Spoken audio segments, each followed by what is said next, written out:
back down here for the Trump trial. And today is a special day. We've got Michael Cohen testifying. So again, I'm not trying to get in there. We got a lot of people who are going to cover the interior. And I don't know if I'm going to be able to get anywhere near Norm Eisen, my favorite guy over there who I want to speak to. I did have an opportunity to speak to Norm on the phone this morning. It was quite an interesting call. Norm doesn't strike me as the kind of guy who's typically taking phone calls from people that he doesn't know, but it occurred to me that today might be a good day to try him because there's so much going on, you know, down here at the courthouse, and he's probably receiving a lot of phone calls from people he doesn't ordinarily recognize. And I guessed right, because he called me back. I don't know if people have yet had an opportunity to hear that phone call. There's a guy going the wrong way, dangerously fast on an electric vehicle. But if people are not yet following me on X, the X Twitter, that was where I put out the phone call with Norm. You can follow me there at JG_CSTT.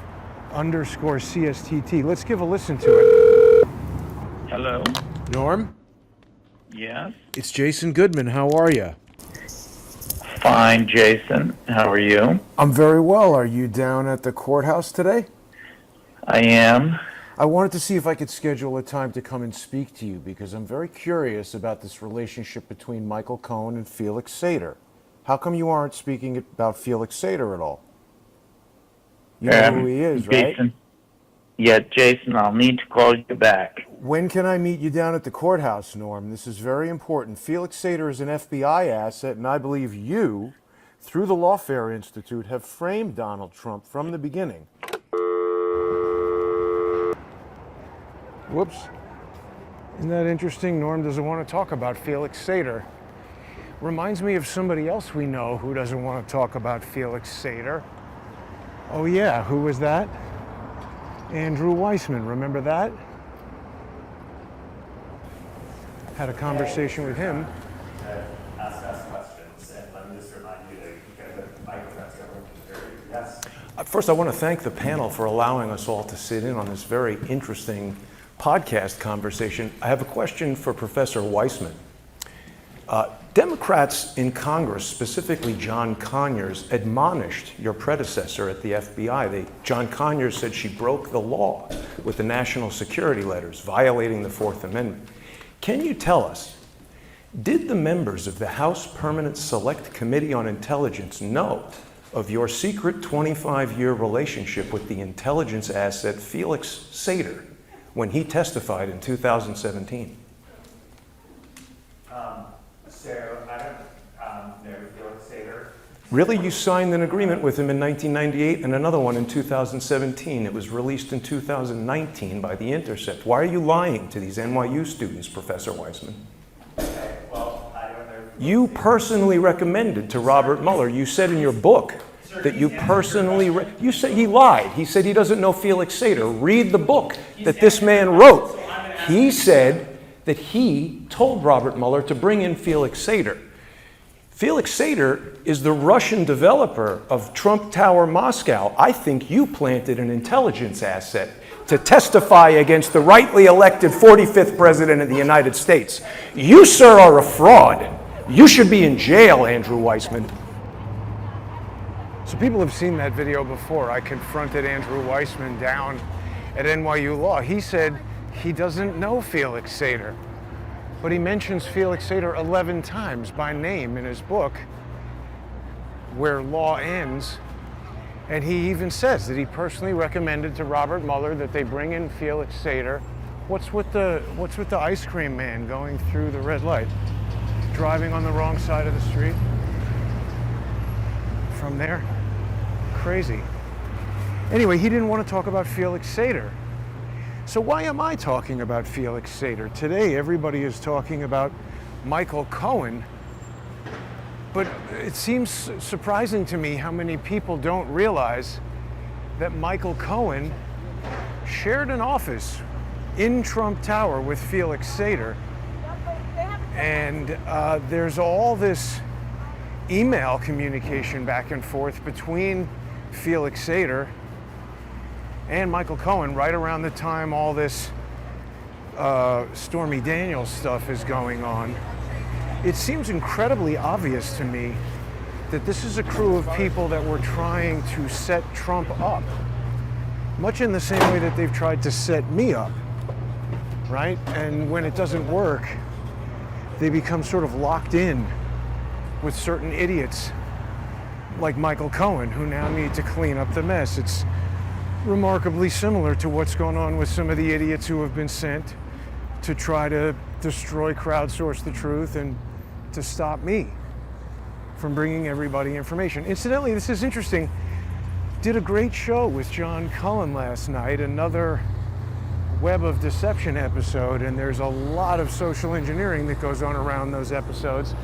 I think some of the social engineers have realized that I know not only who they are in terms of which fake accounts they control, but just some of the tactics that they use. And so they've kind of gone more to trolling on John Cullen's channels. We simulcast these things not only on odyssey.com/@crowdsourcethetruth and crowdsourcethetruth.substack.com and subscribestar.com and patreon.com/crowdsourcethetruth. That stuff goes out on John Cullen channels, so a lot of these social engineers want to get on there and try to sow the same kind of discord and create the same kind of disruptions that they always do. So they say the same kind of things. Oh, you know, if this information were really worthwhile, these guys wouldn't put it behind a paywall. This is the type of stuff that social engineers want to say to discourage people from sponsoring the show, because they're trying to do anything and everything they can to stop Crowdsource the Truth in the same way that they're trying to do anything and everything to stop Trump. This is just such obvious fakeness. I'm getting frustrated that nobody will talk about Felix Sater. And it's not just the lawfare scumbags who are trying to get Trump. I don't understand it. I sent this stuff to Laura Loomer, not saying a thing. Maybe it's a matter of not discovered here, but people need to ask, how is it that an FBI asset, Felix Sater, a guy who has told us and Congress under oath that he signed an agreement, you know, we've seen it. We've seen the agreements. We've got both of these agreements. You know, I was talking to Weissman about them. You can put it in right now. Felix Sater Cooperation Agreement. This is a criminal plea deal from 1998 signed by Sater and Andrew Weissman. Remember last week or 2 weeks ago, whatever it was at this point, when I asked George Conway, isn't this lawfare nonsense coming from Andrew Weissman and Norm Eisen? Here's the other agreement Weissman signed with him when he was the lead prosecutor with Robert Mueller. This is not coincidence. This is not conspiracy theory. This is the most obvious conspiracy you could imagine. It's Andrew Weissman, it's Norm Eisen, it's Felix Sater. There's a limited number of people who we should be questioning. I'm laying it all out right here. Michael Cohen shared an office in Trump Tower with Felix Sater. They're emailing one another in 2015. Obviously, somebody somewhere must have had some inkling that Trump was contemplating running for president. And I have a feeling when you operate, you know, kind of in that environment, just like somebody finds out I'm going to get Texas Chainsaw Massacre and goes and tells the other 3D companies so that they can put in lower bids and screw that up and ultimately take the movie from me and ruin it and convince yet another producer they never want to make another movie in 3D. There's somebody floating around who knows, hey, Trump is planning to run. Ooh, we better get some people around him who can plant some schemes that we can activate later. Or who knows when this started, but it definitely seems like Felix Sater and Michael Cohen were planted on Trump way before Trump knew what was going on. So then they say, oh, look, here's Trump with this Russian guy, Felix Sater. Well, I mean, they set him up. I mean, this is the same thing George's brother is doing with the dirty bomb hoax. I didn't know anything about that until George called me and said, hey, this other guy that I introduced you to, Okie Marshall Richards, he says there's radioactive material, and they created the dirty bomb hoax. But as recently as this week, George's mentally ill brother still emails around documents to people as if I was convicted of doing something with a bomb hoax, which I have not been. Same thing with Trump. I was so disappointed in Michael Schellenberger when the Weaponization Committee, or whoever it was, asked him. That's weird.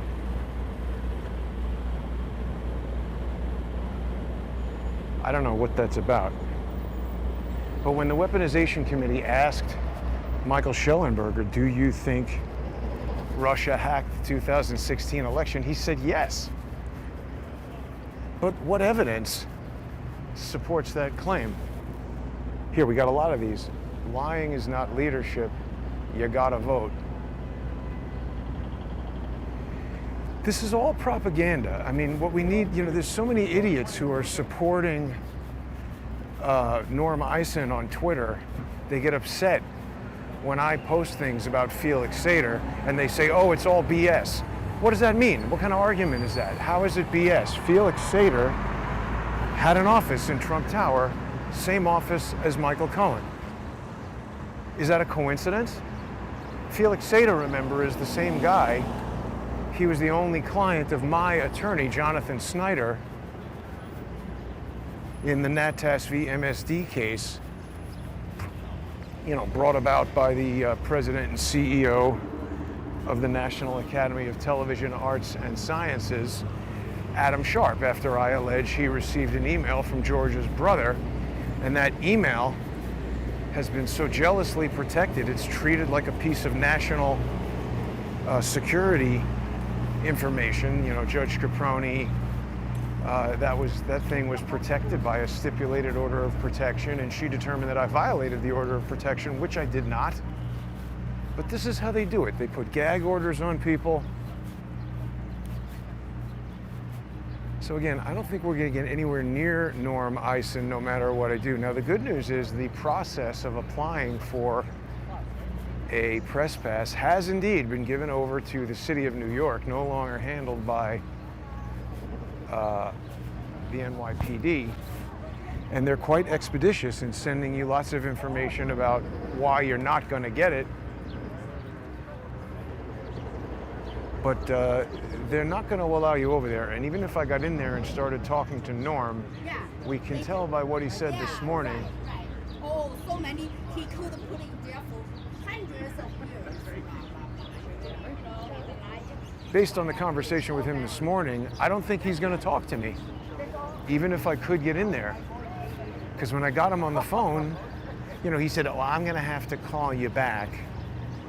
But when somebody wants to call you back, they're going to say, is this a good number to reach you on? That was just Norm saying, I'm going to have to hang up the phone on you right now.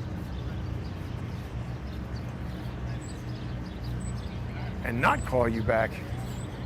Is this a King Charles Spaniel? I think it is. A friend of mine had one of those, very smart and kind little dogs. Or at least the two that I knew were. And other people who have had them told me that. Maybe if I hang out by the court, but see, Norm is going to come out, he's going to go over there, then he's going to walk by the cops and there'll be some limo to pick him up. This is a guy who knows. There's people like me who want to ask him about the various lies that he's telling. It's funny, I wonder, is that a Starlink panel right there? Are all these things now made obsolete by just having a good internet connection to a Starlink panel? Like all these big, crazy satellite trucks. I mean, this seems like something that you'll still be paying for after the technology is obsolete, which might be already.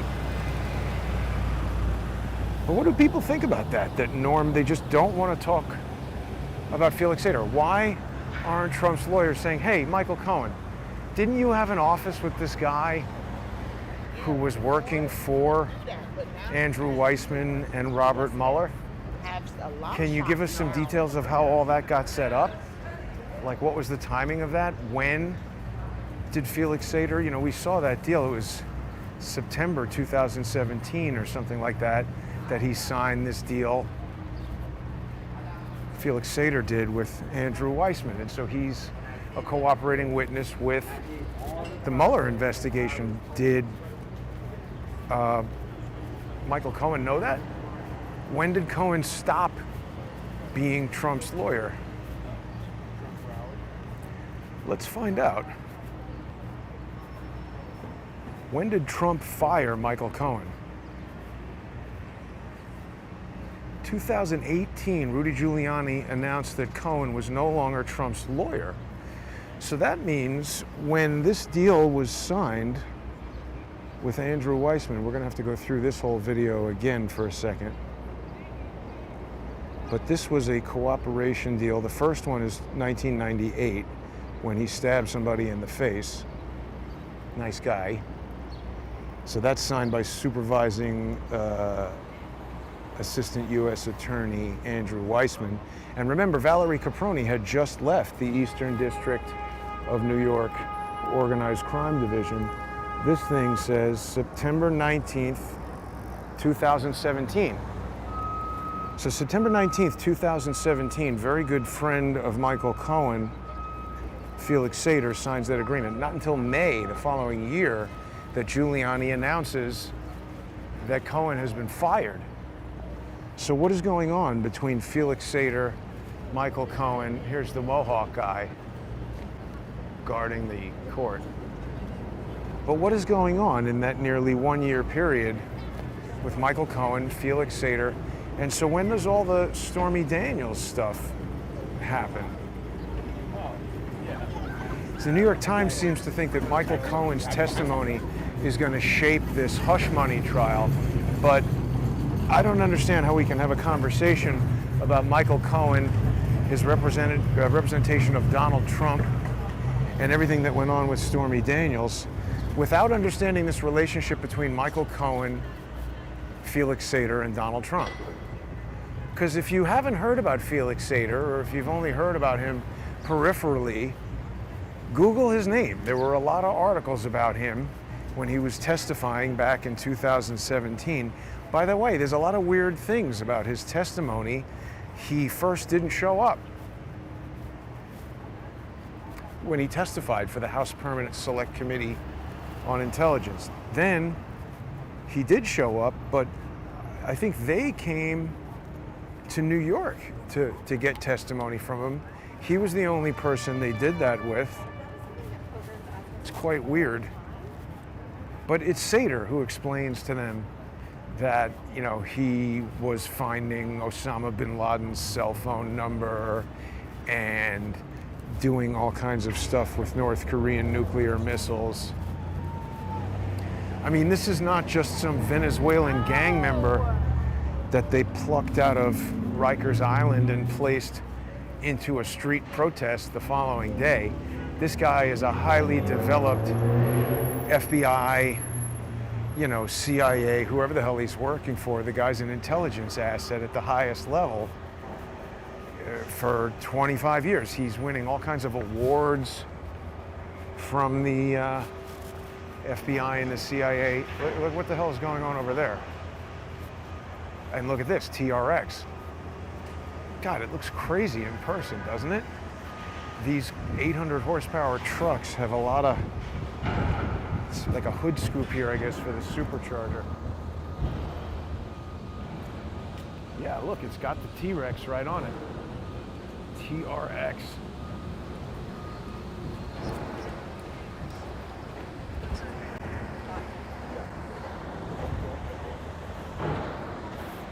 So I guess Norm would be coming out over here on this side. It's just going to be sheer luck. It's going to have to be like George Conway sort of walking out. Maybe this is Norm's TRX. I don't think so, though. This is going to be like a cop or a firefighter or somebody like that. Crazy dark windows. Yeah, see, 6.2 liters supercharged. That guy's got an issue. So I don't know. I don't know how we can be having all this conversation about what's going on with Michael Cohen and not say a word about Felix Sater. That's why this is a waste of time. The criminals are sitting over here talking to the news. The guy who should be president is sitting there in the defendant's table, and nobody wants to talk about the important facts that would lead us to a proper outcome in this case. I don't get it. I really don't. So I'm just sort of vamping. I'm here, right at a time when maybe court will end soon. Maybe Norm will come storming out of here. Storm and Norman will come stomping out, and we can ask him if George Conway's wife knows that he's gay. Let's see what Norm is saying on Twitter right now. 2:24 p.m. GOP nominee for the presidency is fast asleep in court. Because this is boring crap. Anybody would fall asleep. You're talking about nonsense. No, his freedom and his campaign are not on the line. The jury is wide awake as Michael Cohen continues his devastating testimony. Please. This is like color commentary on professional wrestling. He's just making up nonsense and spewing it out.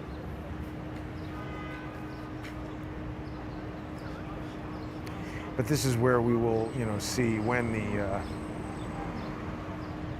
the thing is over. Odyssey is tweeting a lot that Odyssey will be built on new technology that ensures total immutability and censorship resistance for users. Odyssey will be part of a decentralized media ecosystem. Announcement soon. Very interesting. I don't know what it is that they will be announcing, but I think people should support Odyssey. They've got good ideas. It's a good platform. Freedom of speech, resistance to censorship. Please visit odyssey.com/@crowdsourcethetruth. Become a sponsor. It's the most economical way to do that. $3 a month plus a 58-cent Odyssey fee. See, those guys just went in there. I think they might presume that court is about to end. They don't like to work too hard. So 3 o'clock, probably close to the end. I don't know if they're still sticking to the Trump side and the anti-Trump side. Doesn't seem like there's much in the way of protesting going on anymore. I'm not sure. This is some kind of functional something. This thing is called Collect Pond Park. So I think it's some sort of water overflow. I don't know. People who know facts and details about the city will know more about that.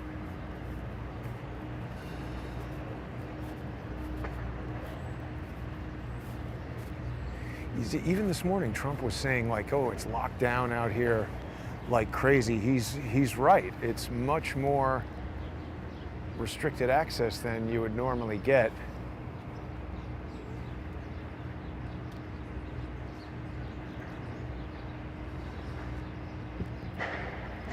Interesting umbrellas.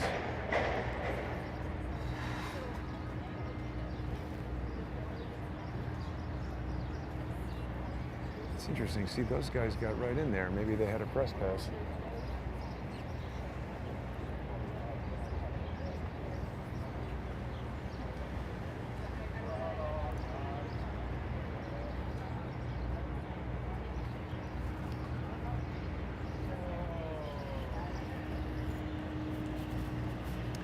Yeah, I mean, it's interesting that why aren't Trump's lawyers talking about Felix Sater? They must know. Do they not know about Michael Cohen's relationship with Felix Sater? How is that possible?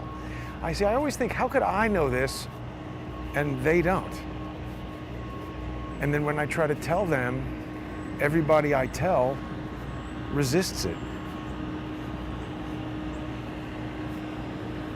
Why? Some people we understand why, but others I don't.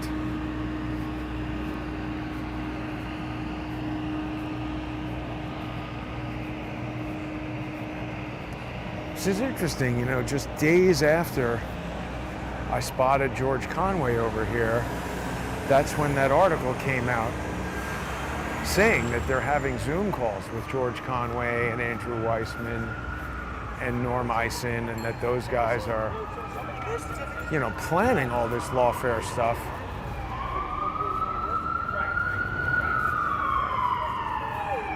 And I mean, obviously he was not very convincing in what he said. He was like, no.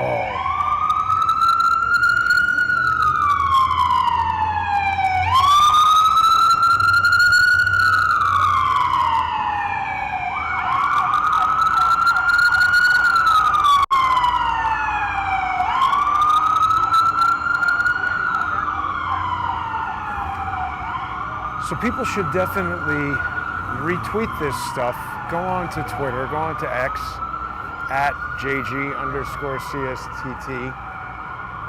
Retweet this stuff at Norm Eisen. Retweet it at Donald Trump Jr. Retweet it at, you know, whoever you think will say something about this. See this part being closed off, that's a new thing. They didn't do that before. And I don't understand why. Those were on the days when it was super crowded.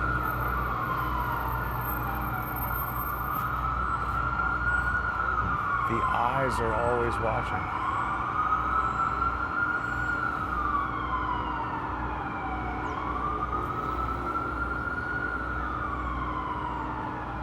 Do people see that? Shepard would tell us that that is for broadcasting electricity. I was watching a Nikola Tesla documentary talking about the New Yorker, where he spent the last years of his life. Incredibly interesting. I didn't realize there's an electric power plant inside the New Yorker. Isn't that weird? It produces like 3 times the amount of electricity that the hotel could need. And also these guys went through the hotel, you know, down in the basement and into areas where you need special permission to get. And it has like copper pipes running down through the whole body of the copper or iron, whatever it was that Tesla needed to conduct electricity into the ground. They had that running through the building, almost like, you know, they were basically agreeing with what Shepard has said, that the hotel itself is like a giant Tesla electricity antenna. It's interesting. I don't think we're going to get to speak to Norm, and the interesting thing is, even if I do, we know he's not going to admit this. So it's got to be, these are questions that need to be asked, you know, like in depositions, where these guys don't have a choice to hang up the phone and not answer. I mean, even if I shoved my way in there, even if I got a legitimate press pass, got over there and asked Norm, that would be good. I mean, we'd get him on camera embarrassing himself and refusing to answer. But this is the key question to me. How do we have FBI assets all around Donald Trump who have signed deals with Andrew Weissman, who are friends since childhood with Michael Cohen, and this isn't coming up? I mean, it seems incredibly likely to me that this whole business with Stormy Daniels was just concocted to blackmail Trump. So if we say Michael Cohen, Felix Sater, I'm pretty sure they're friends from childhood.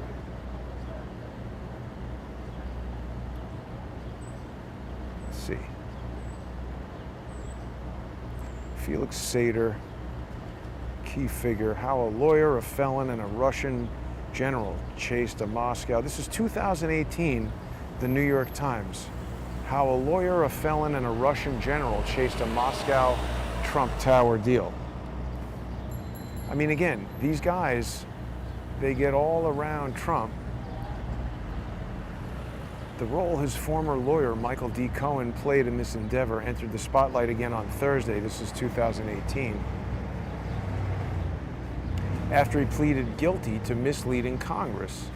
But the effort was led in large part by Felix Sater, a convicted felon and longtime business associate with deep ties to Russia. To get the project off the ground, Mr. Sater dug into his address book, and it's more than 100 Russian contacts, including entries for President Vladimir Putin and a former general in Russian military intelligence. Mr. Sater tapped the general, Yevgeny Shmykov, to help arrange visas for Mr. Cohen and Mr. Trump to visit Russia.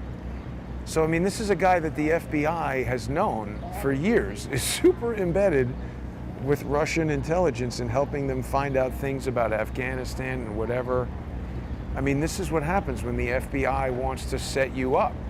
They get people all around you, and every day they're thinking, oh, what can we do? Oh, look, he produced a video with the Emmys statue in it. Let's call Adam Sharp. Let's send him an email, and let's get a lawsuit going. So they plant these people around you, and they start gathering intelligence about you. And they look for opportunities to do weird things. And obviously Michael Cohen is going to know that some chance meeting occurs with the porn star. And I don't think it's a big leap of imagination to presume that you could pay a porn star a couple of $100,000 to lie about somebody and get involved in, you know, some kind of screwy deal. So they're just constantly sitting around trying to think of how to jam you up next. You know, I mean, you hear any one of these individual convoluted stories and it sounds so unlikely that it could be set up that it almost just has to be a coincidence.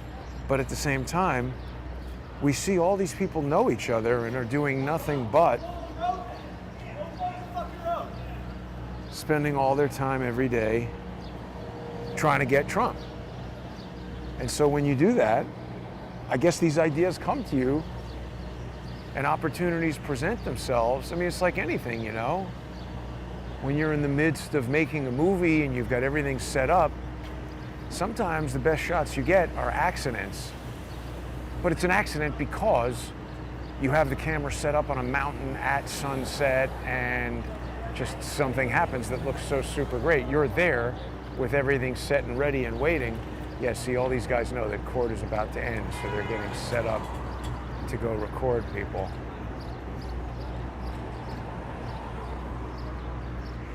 It's just pathetic to look at Norm's Twitter feed and see how he's making excuses for every stupid statement and providing an explanation for everything that happens. It's so clear that Norm is quarterbacking this whole thing. In the same way that George's brother is doing that in my case, there's going to be, you know, this is like the lawfare manager, the person who oversees all the different cases. I was speaking about lawfare with John Cullen last night on our sponsor exclusive show that people can see on odyssey.com/@crowdsource the truth. There's a lot of different components to it, but definitely having multiple cases against you where things can happen in different cases that affect the parameters of the other cases, that is a component of lawfare. They like that. Because I think in normal circumstances, that type of thing doesn't happen that often.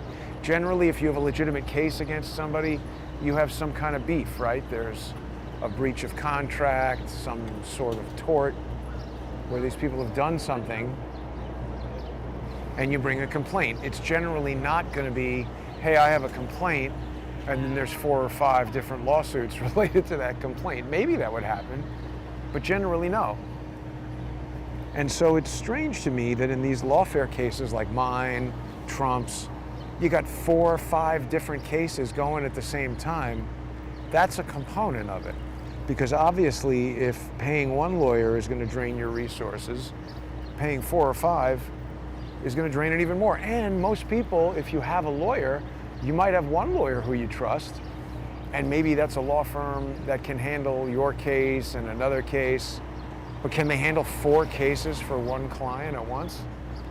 Doesn't that put a lot of strain on anybody, and if you do have a lawyer that you trust that they don't control, it causes you to go out and maybe find other lawyers to handle the other cases in other venues. Maybe your lawyer isn't licensed to practice in another state. Now it opens up more opportunities for them to involve a lawyer who they control or who they could control. Because controlling your lawyer or having your lawyer on their side, as they do in the case of Michael Cohen, it's a big part of lawfare. Because you see, then everybody says, oh, this guy was Trump's lawyer, and now even his lawyer is turning against him. You know, I mean, this is all the stuff that makes you appear to be a loser. Your lawyer quit, you're losing the case, you got 40 indictments and 91 felony charges, and all, you know. The court has already begun to say to me, Goodman is a frequent litigant. I was never litigating at all until George and his fucking asshole brother started suing me all the time. So, I mean, it's very disheartening to come to understand what a pretend nonsense game our judicial system actually is. And scumbags like Norm Eisen need to go to jail, because to abuse this system, it's an incredibly dangerous game to play, because everybody relies on this for justice. He's robbing everyone of justice, not just Trump. And also, they didn't invent this for Trump. These are practices that have been going on for a long, long time. They obviously didn't invent it for me either. We've seen records. George's brother has been suing people for 32 years. Different technology companies that had, they were vying for government contracts. Why was he doing that? There's a reason. There's got to be a reason. And he was in the Air Force, right? Is the Air Force a component of the CIA? I mean, secretly. And in such a way that they'll never tell you that. The Air Force was created by the National Security Act, just like the CIA was. And the Air Force was operating those, what's that spy plane that Gary Powers got shot down in? That super thin titanium plane. How can I not remember the name of it? You know what I'm talking about. This is like super tiny plane with a Leica camera in it that the Russians eventually shot down and took that guy that Lee Harvey Oswald was a U-2 spy plane. That was operated by the CIA through the Air Force. I'm pretty sure. So is the Air Force CIA? It might be. How would we know? They certainly use it. So let's see what's going on over here.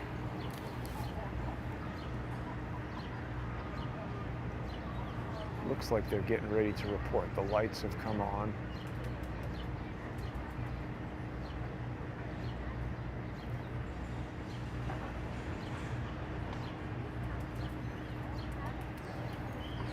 I don't yet see Norm. What we'll do is we'll hang out over here until Norm comes out, and then he'll do his little hit over there.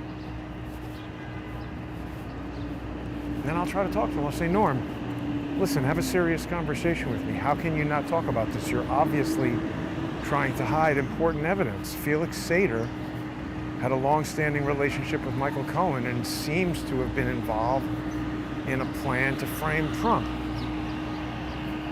Why is nobody talking about that? It's annoying. Yeah, and see, it's very difficult to get over to that Trump side now that they've closed this. Why did they close this? They were letting people walk right through here when Laura had that rally.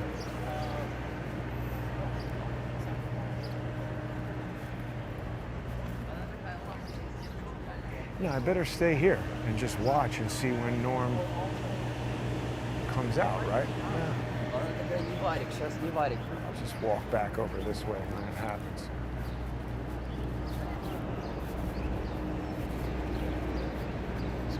too confident on this skateboard to me.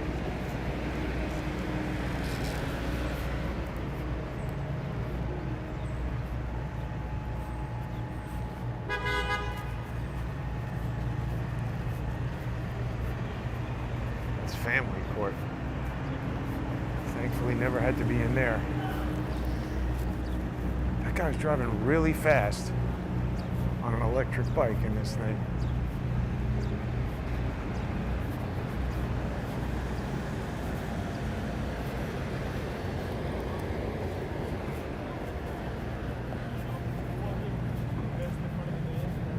So it's 3 o'clock.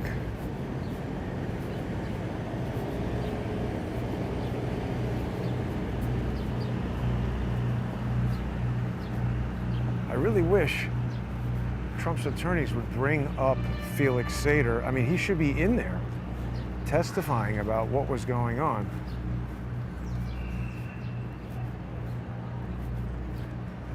So you see, it's interesting. If anybody here is legitimate, we've got Trump supporters here on this side and kind of nobody on that side, which is kind of interesting.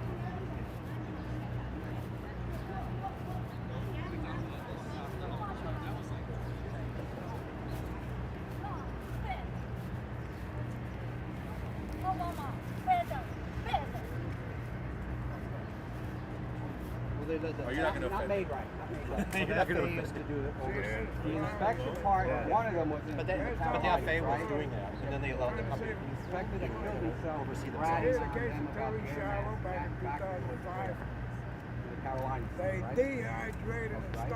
I'll trust you. I don't know. The other subcontractor.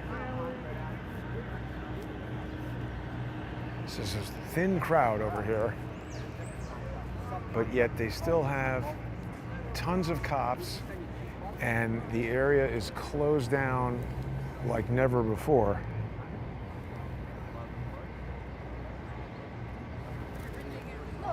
See, it's funny, when I came down here this time last week, they were already out the door.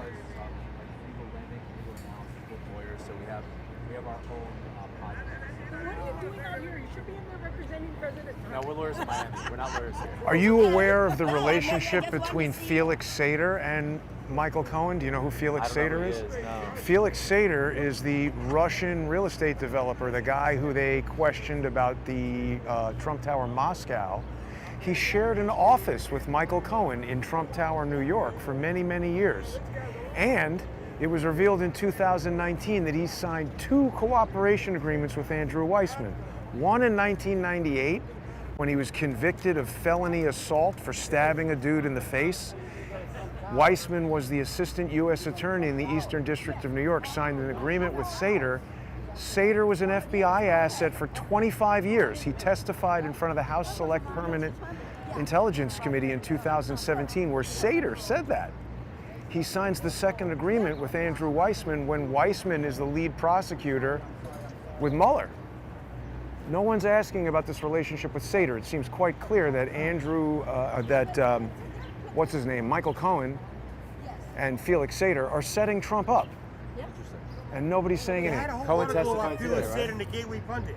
I read that article. It's in the Gateway Pundit. There's a lot of articles about Felix Sater. Look up Felix Sater. He's an FBI asset. Now, wait a minute. We got the cops directing people at the door there. Sorry for lying. Please forgive me. What I say now, I'm telling you the truth. It's all bunch of, and then they don't let him speak. What kind of country is this? That you can say whatever you want. Put on the internet the nasty shit that Cohen's saying. The nasty shit. Did you read all the crap we got on the internet? But President Trump can't say. Is it just too complicated that people can't follow the names and the people? I mean, is that all you have to do, is make your crime sufficiently complicated, involve a few people with Russian names that people can't easily remember, and then suddenly nothing is going to happen? Up to childbirth, even if the baby's home, the mom's home, they can kill the baby. You tell me that's not being murdered. I wonder, like, that guy seemed to lose interest in what I was saying. What did he say he's doing here? You would think this would be the type of thing that someone trying to defend Trump would latch onto and run it right up to the front of the room and start screaming about it. I don't understand. I legitimately don't understand. Why, if I tell somebody like Laura Loomer about this, why doesn't she want to talk about it? Is it that she didn't discover it? I don't get it.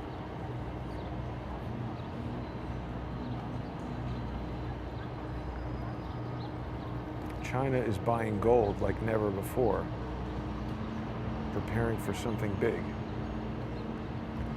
I don't know. Norm is not saying anything. I'm just monitoring Twitter. We'll see some activity over here when everybody starts to run out.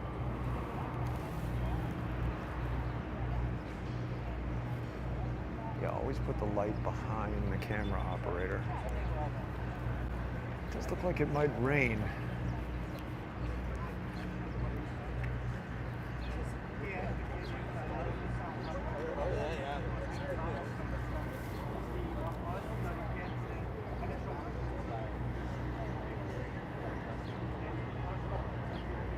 This is an ideal spot for stalkers to come at me. And we've seen a lot of weirdos in this park.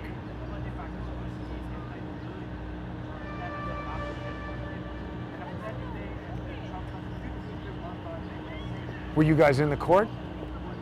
Were you in the court? No. It looks like there's a bunch of people arriving now. Maybe like me, people figured court will end and they'll come over here.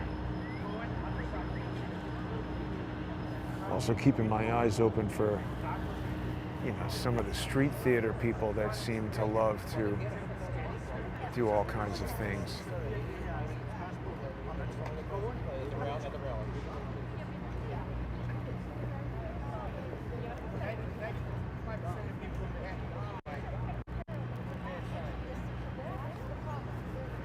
And the elephant in the room is the poison shots. And that 20 million people died from this COVID-19 vaccine. Nobody wants to talk about that. That's another thing we 99 million more people terminally injured. Oh, He was lied to by Fauci and Burke's scarf lady who told them it was safe and effective when they knew it wasn't. They knew it killed all the animals in the clinical And then all trial. people have to do is either They back knew it all up that. or And Trump said... I better be careful what these guys are saying. Could be construed as, I don't know what.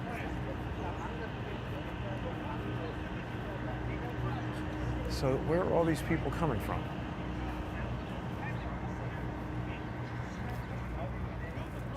Is court over, do you know? You don't know?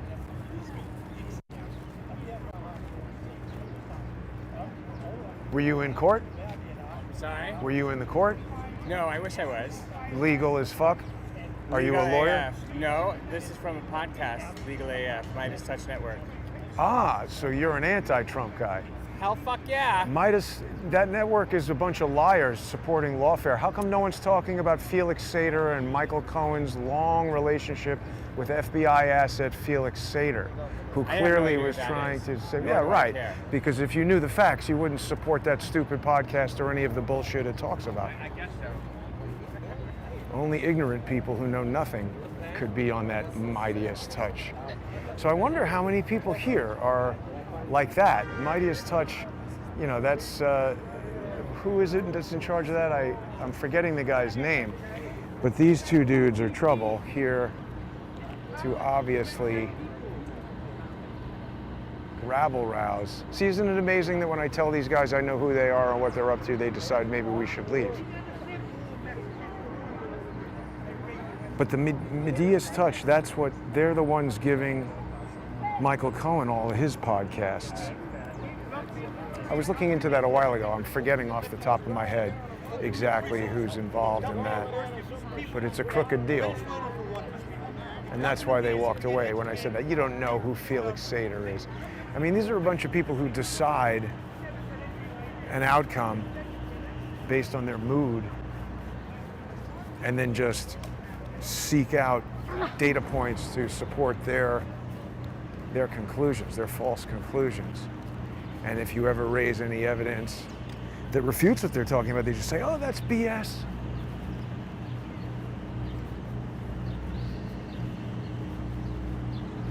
So what's up? Are we done with court for today or what? It's really going on for a long time.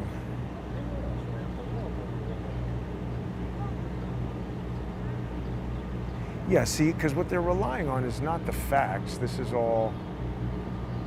Has court ended for the day, do you guys know? Andrew Giuliani. Michael Cohen asked by Soros-funded DA why Mr. Trump did not put his name on the agreement. Cohen says because they wanted us to keep his name out of there because he was a candidate for president.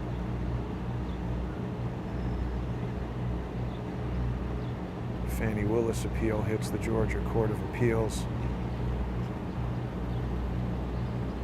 Michael Cohen resumes testimony. Yeah, I mean, we've just got a lot of... It's got to end soon. It's 3:15.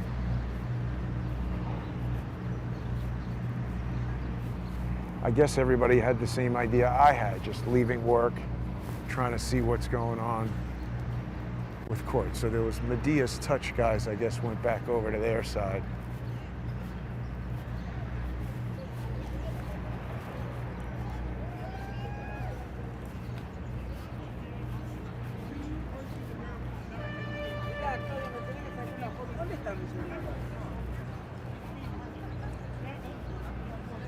I wonder though, I mean, are these Chinese ladies for real or are they more Miles Guac?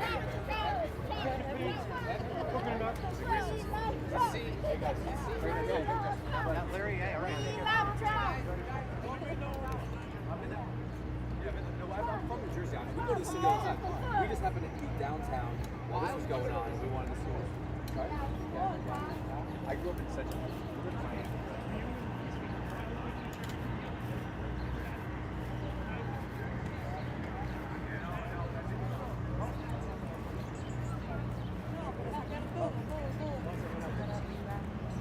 No, sí que me salía. Gotta wait. I mean, this is not the most exciting live stream, I suppose, but it's gonna be over there that I'll get him. And it would have to be after he's done talking. I think we'll see a lot of activity as Trump leaves.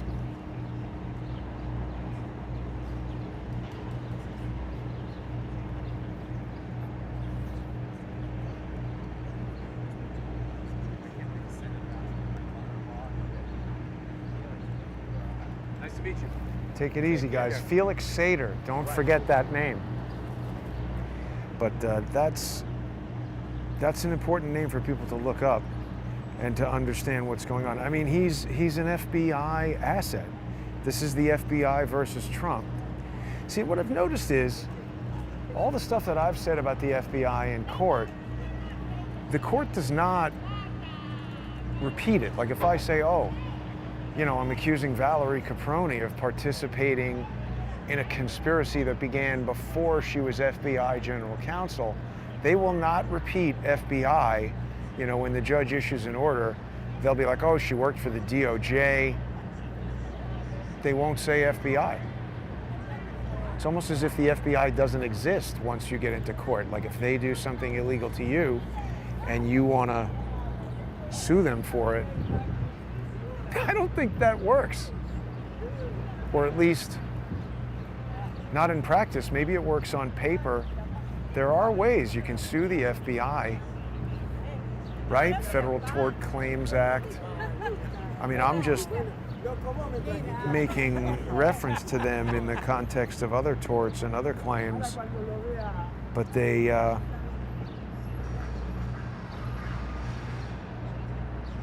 here's George Conway is replying. So he's saying, seems like narcissistic behavior to use sleep as a way to escape from or avoid a situation where he feels powerless.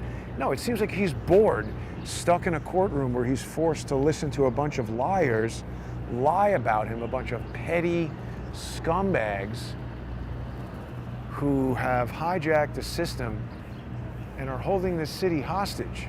There should be people inside there who are robbing things, who are selling illegal food, who are stabbing people in the street. Real crimes, not lies from people who themselves should be on trial for doing things that everybody should be disgusted by, like using their position as an attorney in the Department of Justice to distort justice. I want to know how Andrew Weissman got all his real estate. The guy's a bit of a mogul. Most of these people are. I wonder if you let mafia guys off or make some kind of sweetheart deal with them, do they know real estate developers who can get you good deals on condos being constructed? Maybe you get to buy one pre-construction, get a great price, rent it, have an income earning property for years and years. Why won't Norm Eisen talk about Felix Sater at all? He hasn't tweeted in the past hour. His last tweet said it's 2:24 and Trump is asleep. By the way, he doesn't need to be not asleep. Honestly, it's, what else is he going to do? It's got to be boring as hell inside there. He knows they're lying. It's funny. I mean, I come down here at 2 and they're already out and I miss Norm. Then I come down, the last time I guess I came down around 3, so now I came down around 2 and it's too early.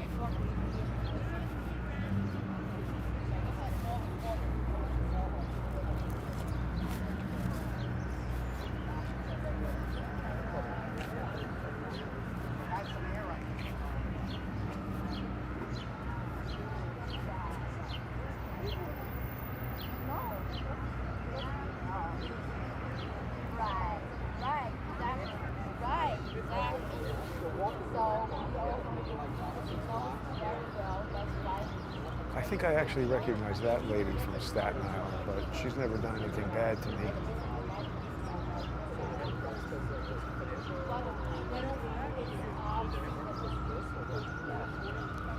Maybe not. I waved and she didn't wave back, so I could be misremembering.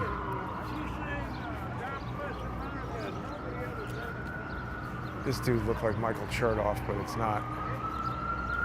Are you guys getting out of court? Were you in the court? No. No, what's going on today? Donald Trump is on criminal trial. It's There, right inside. I think the courthouse itself is in there, Yeah. or maybe in there. One of these is the district attorney's office and one of them is the courthouse, but Oh. Trump is on trial. Where are you guys visiting from? Netherlands. The Netherlands. Yeah. Got to be very careful. New York City has become extremely dangerous. Oh, well, compared to Amsterdam, it's nothing, so we're fine. I've been to Amsterdam. Recently, fine. New Yeah, York it's has fine. become very dangerous. Be No. careful. So what do you think? Is Donald Trump guilty? What is it about? They haven't even said. Oh, It's he a- molest girls, right? No, that's not right. Oh. That allegation has been made, but there's no evidence to support that claim. In this particular case, the district attorney has not even stated the crime. That's one of the issues. This is an unprecedented case that many So no legal. one knows what it's about. What it's about. It's not the case from the. They're saying that he recorded a payment to this porno star as a legal expense, and that it was illegally done to affect the election. But see, this has been done before. This happened before. There was a presidential candidate named John Edwards, who it was determined while he was running for president had an affair with a woman who became pregnant. And he paid her to not say anything about it, and they had the same kind of case. Is this to affect the election? And they determined no.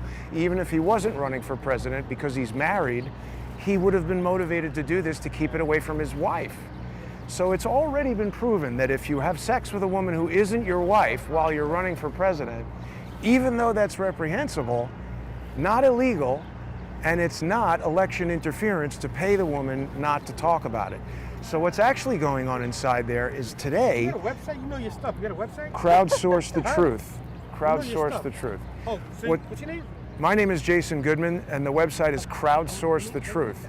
But what's going on today is Trump's former attorney, Michael Cohen, is testifying supposedly against Trump. But what they aren't telling you is that Michael Cohen has had a lifelong relationship with an individual who he shared an office with in Trump Tower, a Russian guy named Felix Sater. And Sater has already testified before Congress where he told them that he was working for the FBI for the past 25 years. Oh. And we haven't heard a single thing about that. So what's actually going on is the FBI is setting up former President Donald Trump. You guys have come all the way from the Netherlands to witness history. Yeah, is he coming out anytime soon? He's coming He out also pretty soon. obliterated attorney-client privilege with Michael Cohen even testifying. And now he's playing recordings of him and Trump together. Take care. What happened to attorney-client privilege? Well, he's With not his Trump, it's out the attorney window. anymore. That's not the issue. The issue is he's lying. Have a nice Of day. course he's lying. I had to fight that. There's no way Amsterdam is anywhere near as dangerous as New York, and now the sun just came out and it's nice. That's funny to be over here and say, what's happening? Oh, it's only like one of the biggest deals ever. Now, is that the guy?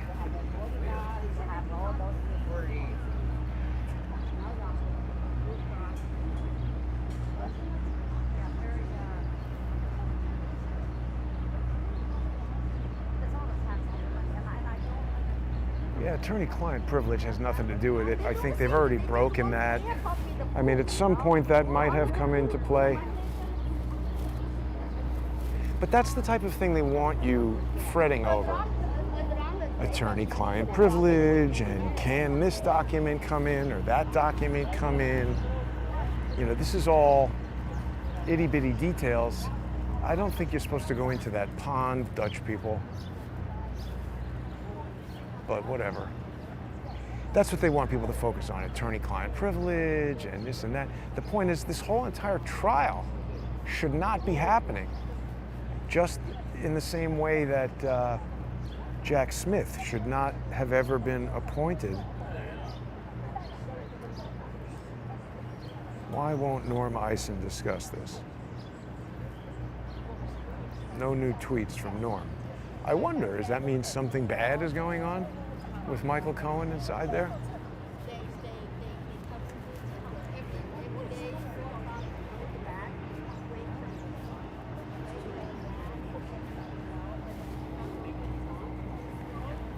Remember the first day we had all those protesters on both sides? I have a feeling that when those protests happen, whichever side the people are on, most people are staged by the cops.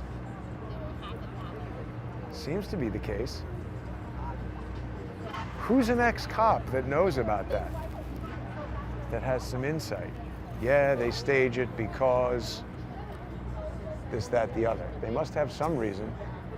There's a lot of stuff like that where if you're not in the industry, they do things that when you hear about them might not seem obvious. And until you hear the explanation, you would always think the opposite. Like when people come to visit a movie set, friendly, helpful people, they're like, oh, I'll help you move this thing. Don't move anything on a movie set because they don't want your help. They have enough people there to do it without your help, and they're thinking you don't know what they're trying to do, and if you're trying to be helpful and you screw it up, they're going to get in trouble. And what invariably happens when somebody tries to help is they drop something or they break something or they move it to where it's not supposed to be, or something happens that screws something up and your help is actually harmful. Also, almost everybody there is in the union, so you helping them is taking their job away and they get upset about that. I'm just saying it's a little bit counterintuitive. And there could be something counterintuitive about stocking up a protest with criminals if you're the cops. That is to say, it seems counterintuitive on its face, but maybe the cops know something about it that I can't think of. Maybe they're aware that, like, yeah, you know, you might get punched in the face, Jason, and you don't like that, but we consider that collateral damage. And the overall effect is if we know the most dangerous people in the protest and we're controlling them, then we kind of know the protest isn't going to get out of control, or we create the first fight and then arrest both sides of the fight. I don't know. I'm just guessing. But the evidence that I see in the public domain seems to show that the cops are, you know, stocking the pond when they need a protest. It seems to be right there. I mean, this is amazing. Is court going to go beyond 5 o'clock today? Is this the first time ever? Yeah, a lot of people are sending me this news story that Steve Buscemi got punched in the face. Yeah, it's terrible. I mean, he's just walking along, minding his own business, and somebody punches him in the face. Steve Buscemi is one of these guys, you never hear about him getting in trouble, raping anybody or any, right? I mean, he seems to be a pretty nice guy. I've never met him, but everybody likes him. And then this guy comes and punches him in the face. I think he had to go to the hospital.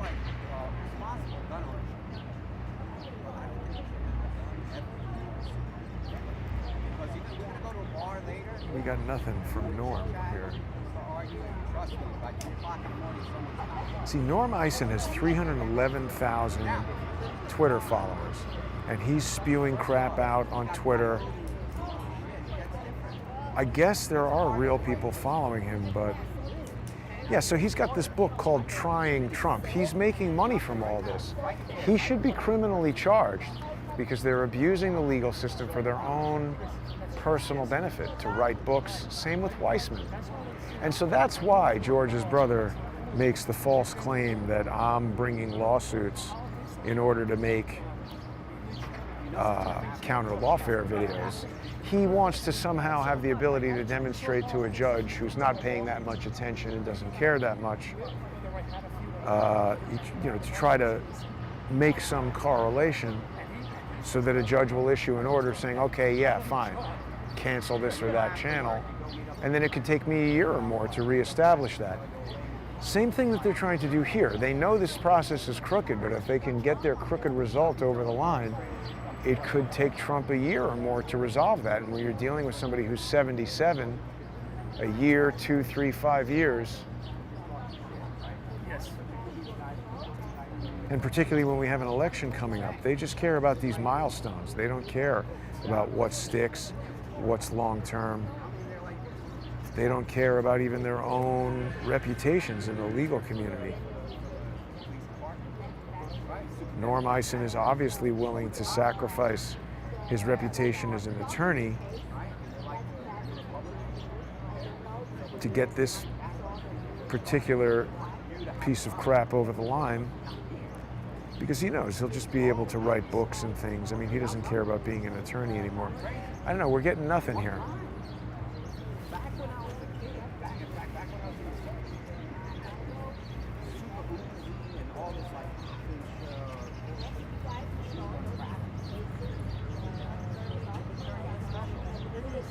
That's about it.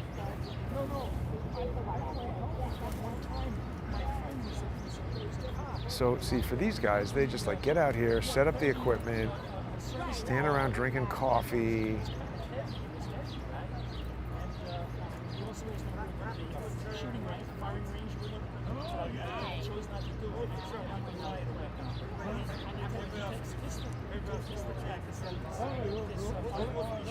See, and even if you started talking about Felix Sater, people sort of become annoyed by that.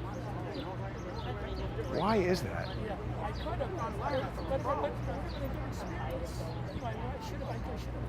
Not Felix Sater specifically, but I mean just anything sort of outside the, I guess this is the Overton window, right?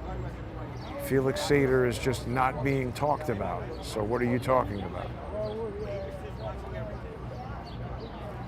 Huh.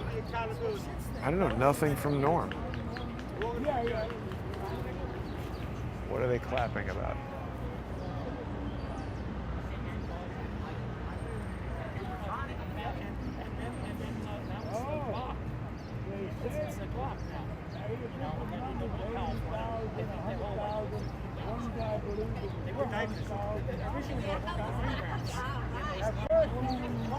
Yes, I mean, all these people sitting around, they would get some notification if this were about to end.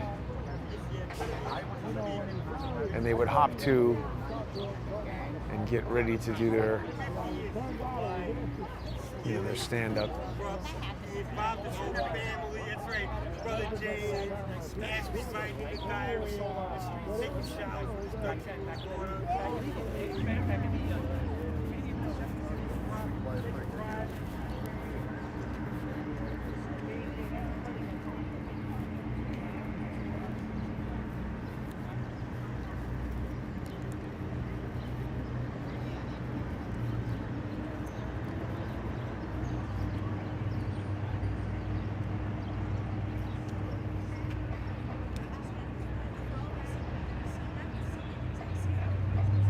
So we never really found out too much more about Max Azzarello. That story came and went.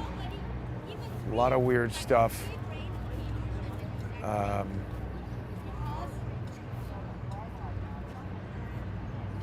Luckily, nobody else has attempted to set themselves on fire over here.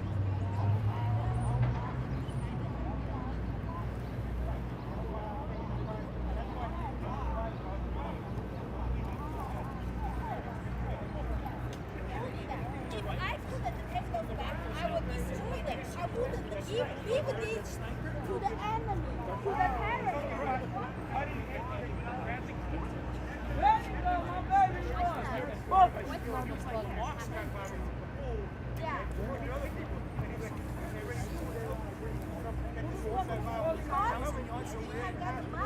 That lady's got a cane where they're obviously ready to attack.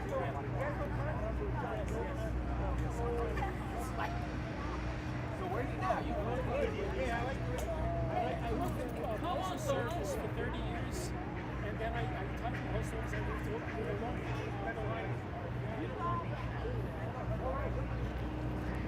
Well, I don't know.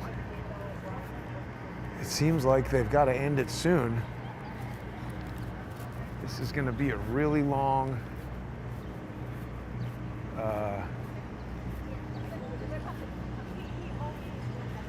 live stream, perhaps. Position that is contrary to the other one.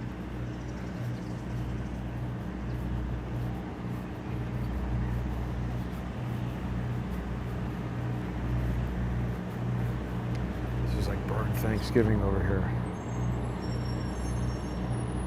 They had a big roll.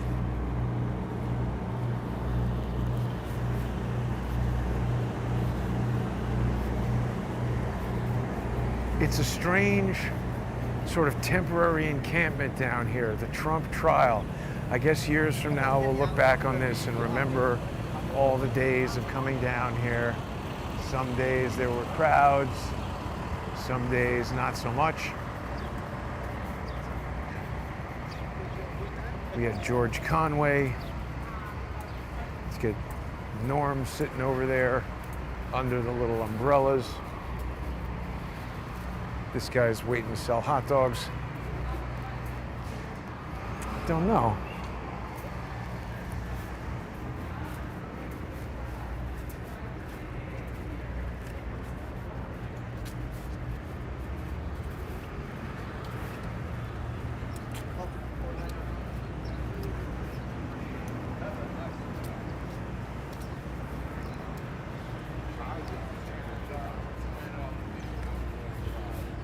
Anticipating that Norm would come out that backside there. But we really don't know. Just, they love coffee. Everybody loves coffee. Even crappy coffee. Just drinking it all the time.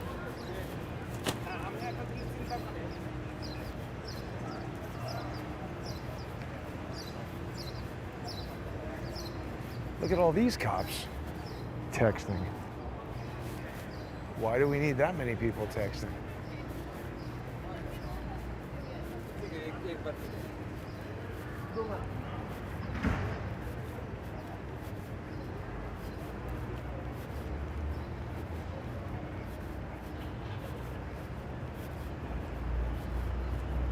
The cops are despicable liars. They're attempting to lie in court right now.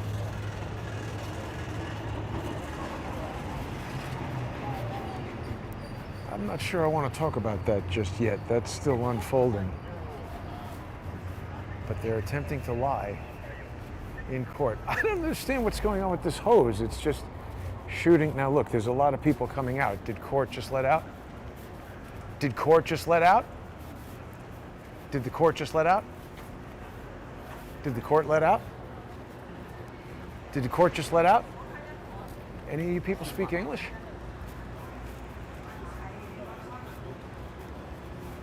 I mean, are these the jurors?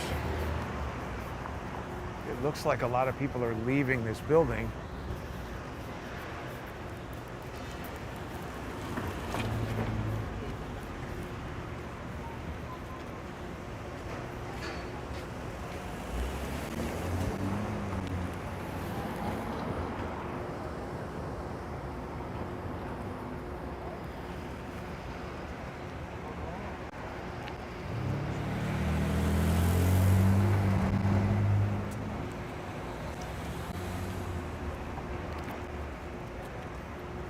Anybody look like Norm?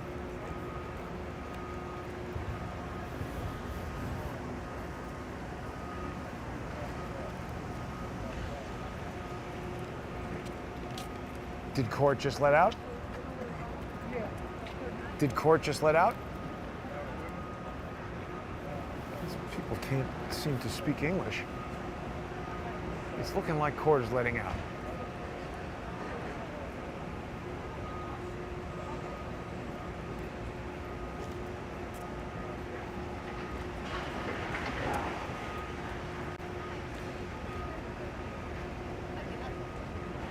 People all have Yankees hats on.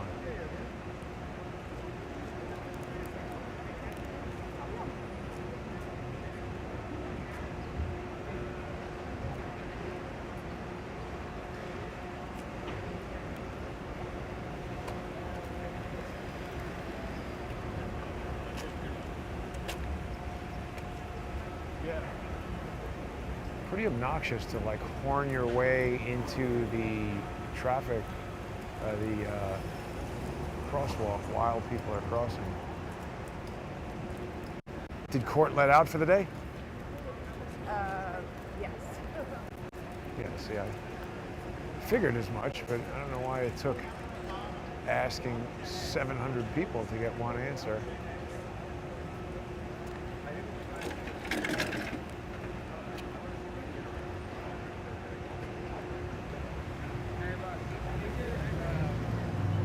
Like at that corner, can we get over?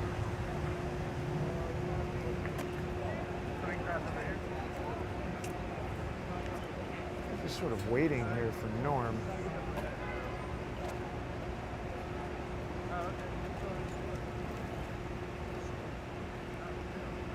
So I guess a lot of these people are just sitting in the gallery.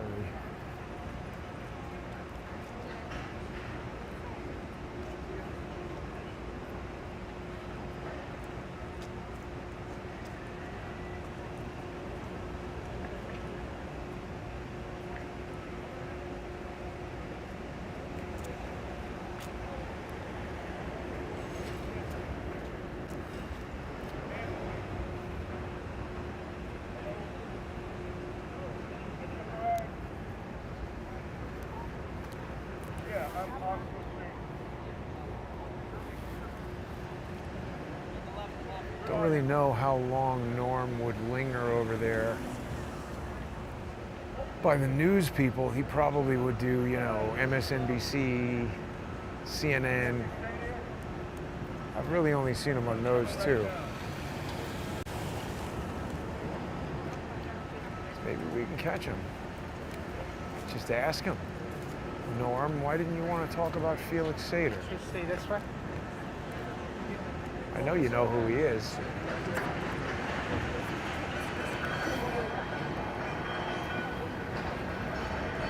Felix Sater, Andrew Weissman, all these people. Norm knows who they are. He doesn't want to talk about them.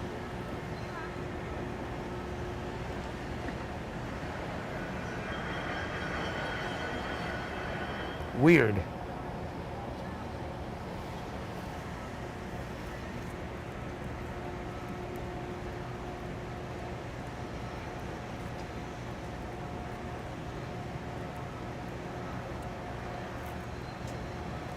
See if anybody is saying that it's over.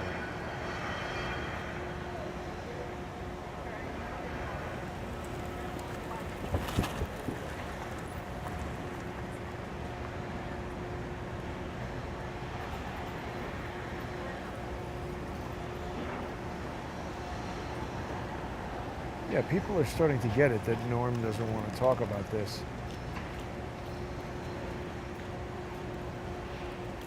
You know, some people say, oh, he doesn't have to talk to you. No, of course he doesn't.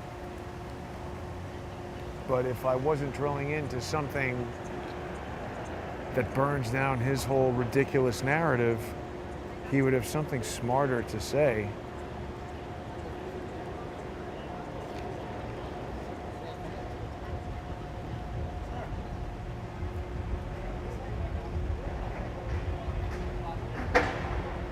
People are getting yelled at for walking with a baby.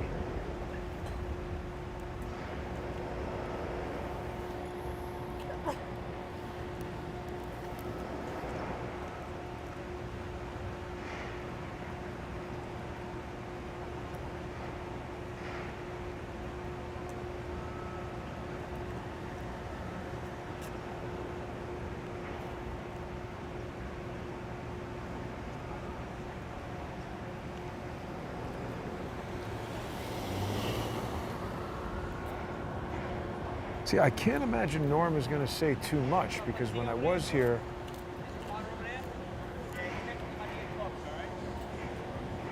so that guy just said something is getting close, and that was a cop.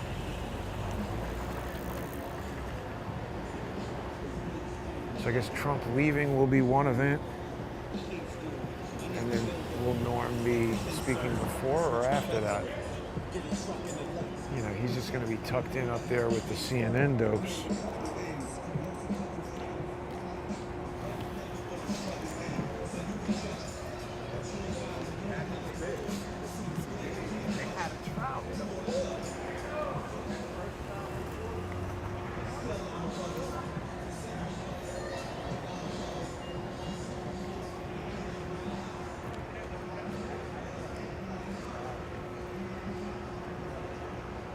I guess you got to get here pretty early to make it into the gallery, what is it?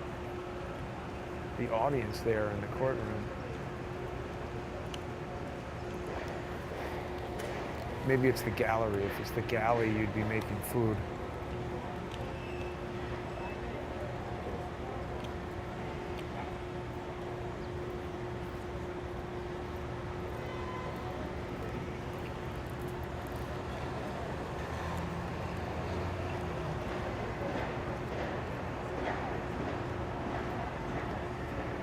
I don't know. It seems like everybody is done with court. But maybe Norm has a car. Maybe he's not going to just walk over here. This is the New York City Corrections Department leaving in a van. Put Norm in that. Just drive him right to jail.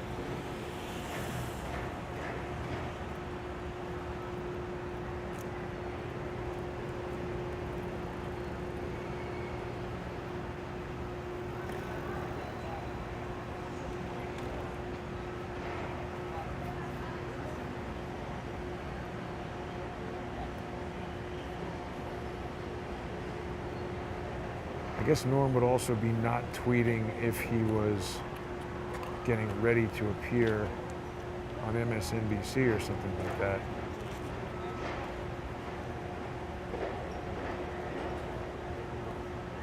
Yeah, 224 is his last tweet.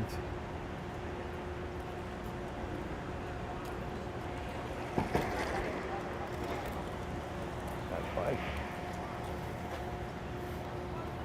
This cop just looked at me like he's texting about me. Can you zoom this camera? Look at that. I've never tried that before. Seems like you're texting about me, cop. Yeah, I'm looking at you, man. Everything all right, officer? You all right?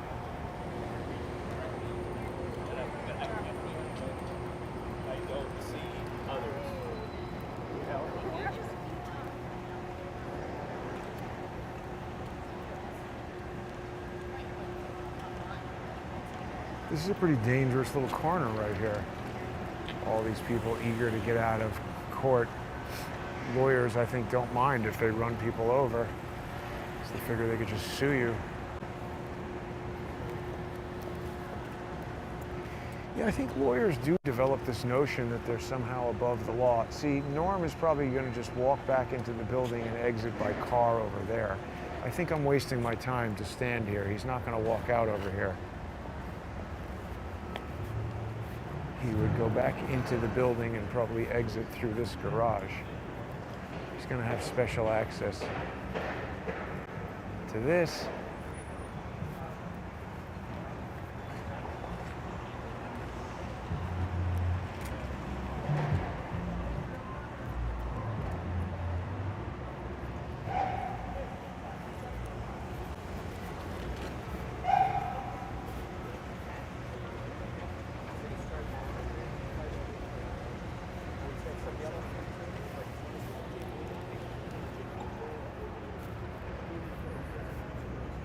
Yeah, I don't know, that's maybe a little bit anticlimactic, but seems like not much going on. Hard to catch these people. Stakeout type of situation. I mean, we basically got him on the phone. That's what he's going to say about Felix Sater. He doesn't want to say anything about it. He's not texting.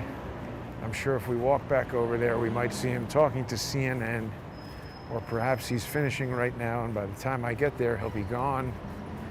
I just don't think I'm going to be able to run into Norm Eisen unless it's strictly by chance. I mean, remember, it was kind of a quiet, nondescript day when George Conway came walking out of here.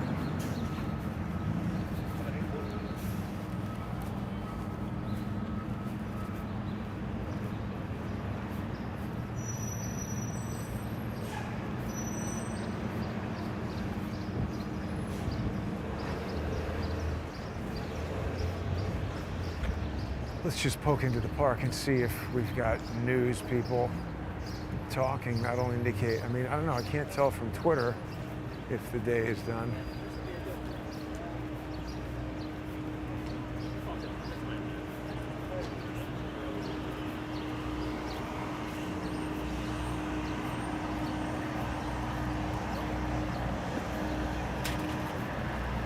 Everything's closed. Everything.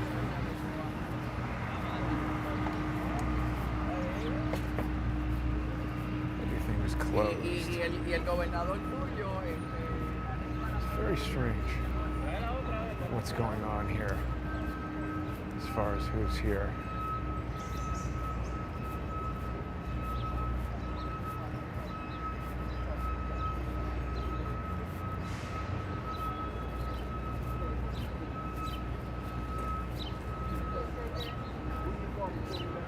I don't know, I don't see Norm. Looks like these guys are still waiting.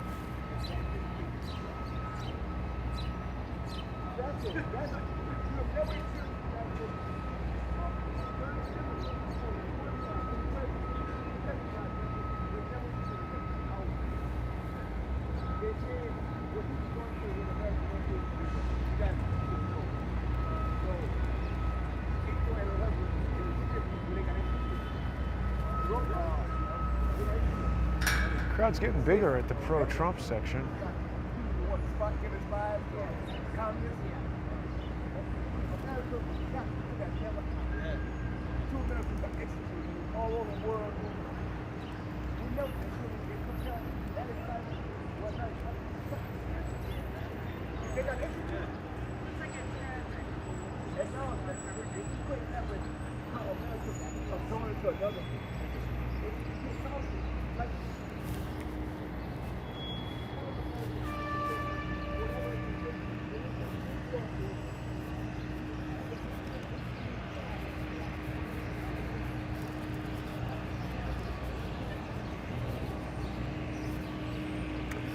But it all goes back to the Lawfare Institute. I mean, you know, they're paying Vindman. Norm is a fellow. He must get paid as a fellow, right? Some sort of stipend or something. 150 grand for doing nothing. Well, for doing all this. Right? Going after Trump, doing whatever they want. I guess. You got a gaggle of traffic cops there doing nothing.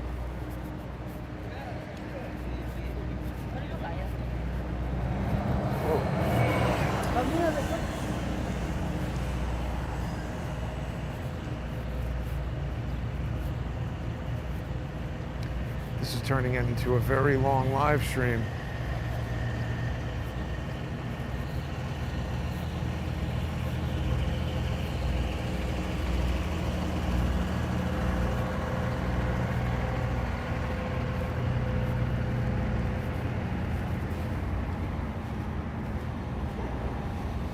Of course Trump is asleep inside the courtroom. This is boring as hell.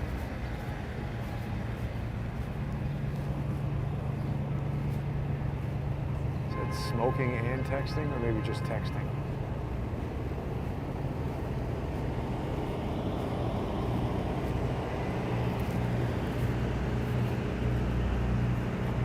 It's always very suspicious when you see somebody outdoors wearing a mask.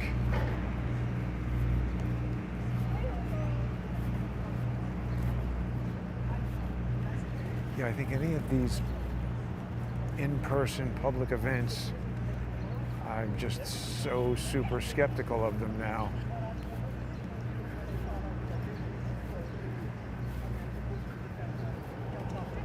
Really? Oh, wow.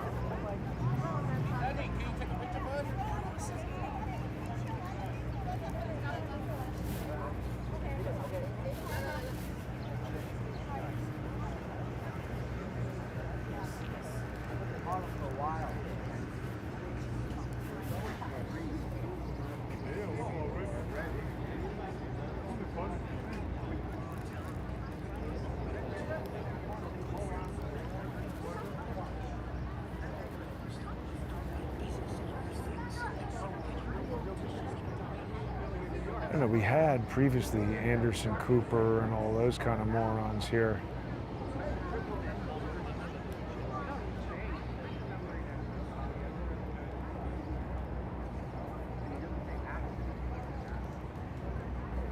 It's weird, it's getting late, it's 4 o'clock. Court doesn't usually go that late, although I guess it's Monday. No new tweets from Norm. Maybe Michael Cohen is melting down.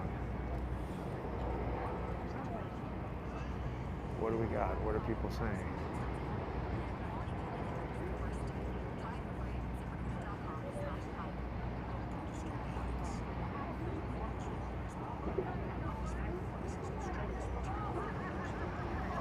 Not a lot of tweets coming out of the courtroom right now. ADA, this is 12 minutes ago from Andrew Giuliani, Assistant District Attorney asking convicted felon Michael Cohen about potential jobs in the White House. Cohen says Reince Priebus offered him Assistant General Counsel. Were you ever offered Chief of Staff role? No. Why aren't they asking about his relationship to Felix Sater? I mean, if I were in there, I would be asking that. And we would bring this right to what the hell is going on with your relationship with these Russian people who are trying to frame Trump? And start going to some of the emails with Felix Sater. What was going on at this moment? Sater was testifying, Sater was communicating with Andrew Weissman. That's what we really need to see, is emails between Andrew Weissman and Felix Sater, and then determine how those line up with things that were happening with Trump and Stormy Daniels. Because this has all been orchestrated by Andrew Weissman and Norm Eisen.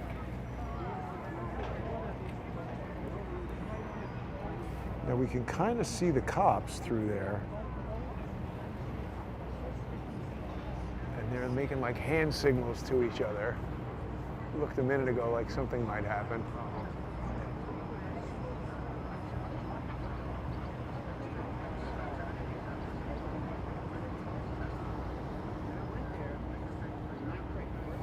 I don't know.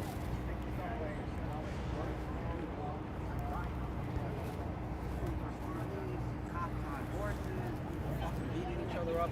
The second week, everybody's cool playing that.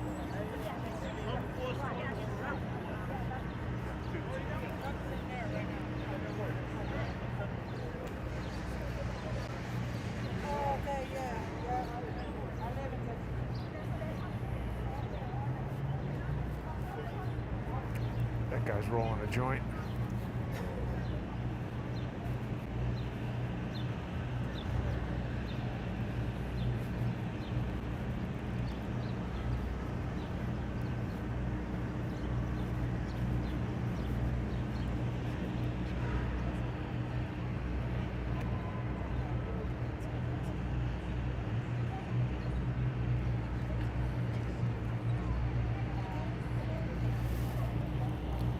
I mean, is this how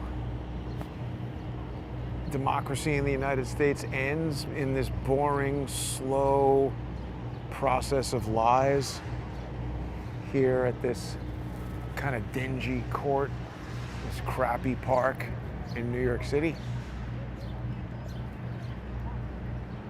With a whimper like that? Well, nobody even knows or pays attention. Everybody's just arguing about nonsense.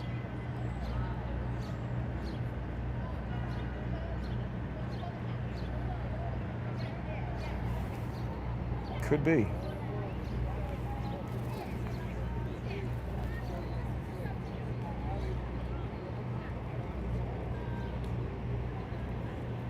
I don't know. I thought somebody said there was going to be rallies here every day. See, I think if those big rallies that we saw were authentic, see, I think if those big rallies were authentic, there would be people here every day. But if they're just set up, how come everybody's leaving? Court over? Yeah, we're thinking that it's over. So he's coming like the other side of the building. Oh, yeah? So we're going to try to see. Okay. I think those people are probably legitimate Trump supporters, but that's the thing. People generally aren't like super professionally organized and everybody's got like a different sign. Right? When we see all these like super organized things with everybody having the same signs and the same chants and speakers and bullhorns and all that, it seems a little bit more put together. This is like 8 people.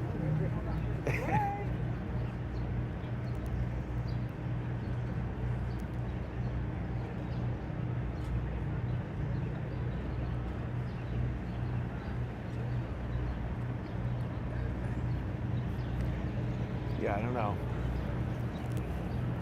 So if Trump's coming out, then it must be done. And Norm must be getting ready to come out too.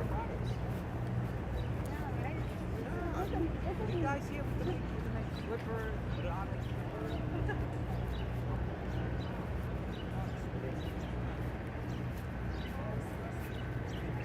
Ah. Now it does look like they've begun the news broadcast, so maybe it is close to done. 4:35 coming. Does anybody recognize this guy?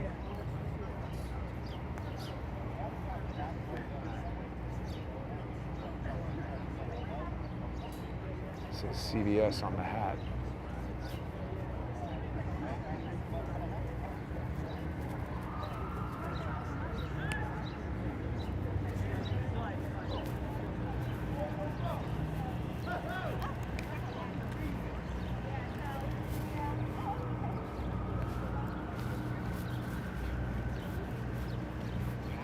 Well, for people who want to see Trump, I'm sorry to disappoint. I think there'll be other probably broadcasts that have a better view of Trump. I'm trying to ask Norm again, why didn't you want to talk about Felix Sater? Seems very important.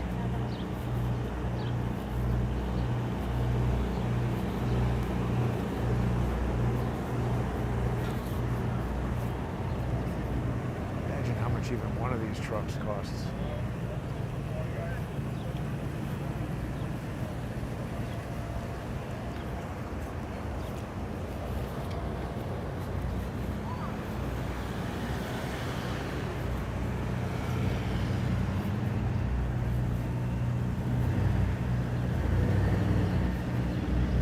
Got a hula girl on the dashboard of that one.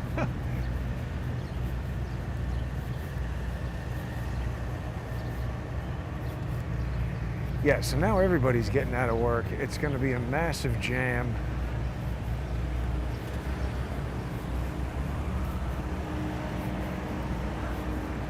Cops go to overtime or whatever.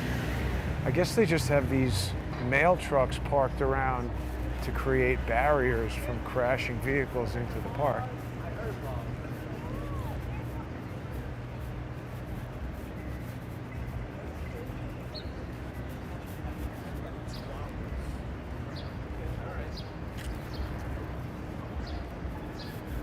See, I think this is the court.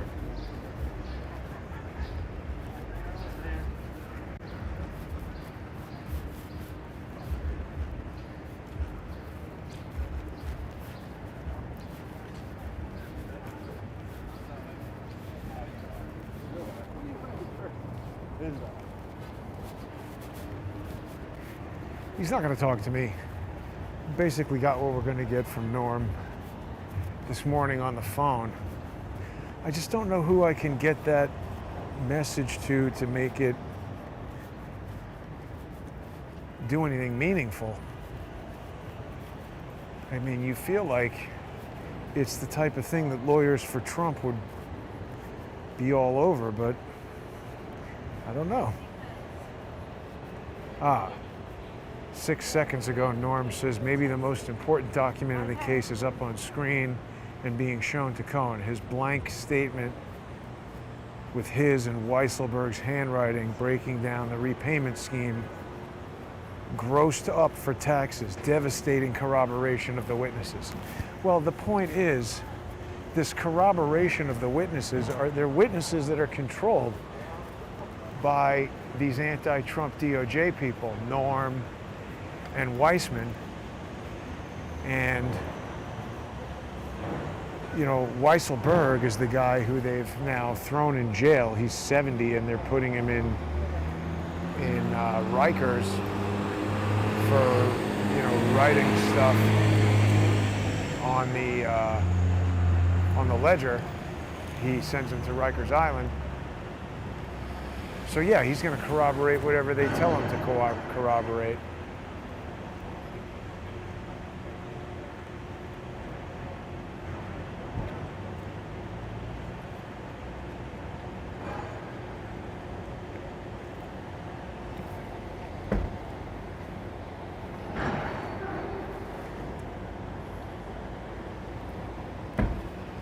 But it's just crap that Michael Cohen wrote. I mean, who knows what their attorney is writing? How was it in court today? You mean? Were you in court? No, that was in court here, but not in Trump.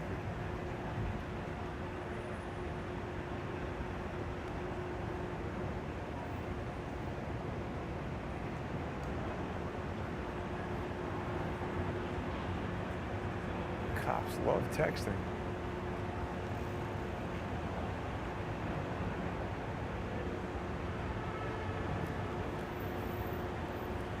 Yeah, I don't know. I think Norm is pretty desperate. Maybe the most important document, blank statement with their handwriting. So, I mean, again, who knows what their attorney is doing, you know? Trump's not overseeing every single aspect of what Cohen writes. I mean, this is exactly the type of thing these lawfare scumbags love. Your lawyer is doing something complicated, you know, something that you don't fully understand at the time that he's doing it. Oh, look. That guy's getting dragged right in. So you don't understand exactly what your lawyer is doing at the time that he's doing it. I mean, this is exactly what they did to me with Snyder, right? Snyder's in charge. Snyder's asking him all kinds of stupid stuff, failing to do things that he's supposed to do. I don't know. He's the lawyer. And that's the reason why they want to control your attorney, because they know they can get him to do all kinds of things. And they'll say, oh, well, this was your attorney. I think these cops obviously don't want me standing here, but they can't tell me not to because it's like a public street.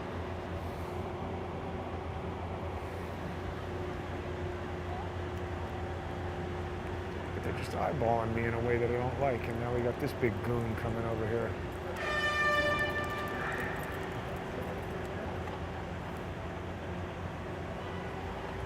I don't know. Norm might not be talking to me today.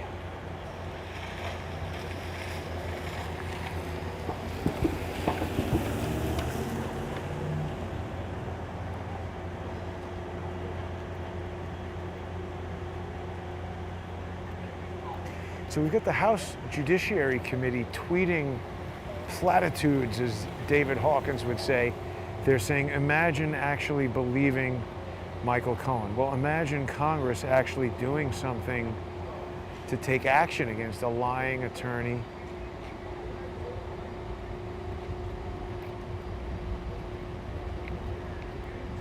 Who's destroying justice. I mean, they've got the authority to do something, don't they? Michael Cohen once again caught himself in a lie and opens himself up to more investigation. He's currently complaining on the stand about how he wasn't considered for a White House position in the Trump administration. That's pathetic. And then it quotes him as saying, I just wanted my name to be included. It was more about my ego than anything. Cohen testified in 2019 to Congress that he didn't want a job in the White House. Is there anything Cohen won't lie about? I mean, the answer is no. That's why it's a ridiculous exercise to have the guy up there.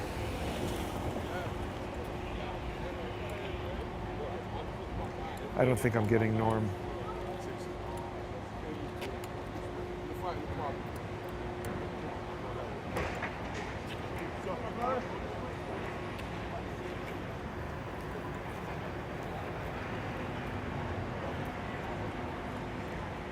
Andrew Giuliani says, Cohen says that when he saw his bonus, he was angry, very angry. He cut my bonus by 2/3. Were you repaid for the Stormy Daniels payment? No.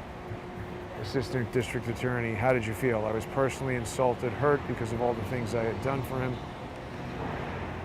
Cohen says he went into Alan Weisselberg's office and talked to him using many expletives. Cohen says he talked to David Pecker about how frustrated he was about not getting repaid the $130K. It was not so much about the number, more about the disrespect that came with it. I don't understand. So now he's saying Trump didn't even pay Stormy Daniels. If he didn't repay Cohen and Cohen paid Stormy Daniels, what the hell is this case even about? I don't think I'm getting Norm coming out over here.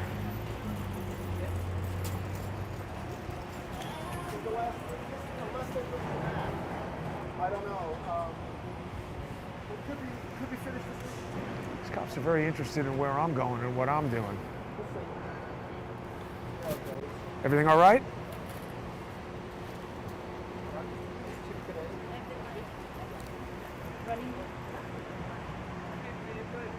Everything all right, officer? Sure. Am I doing anything wrong?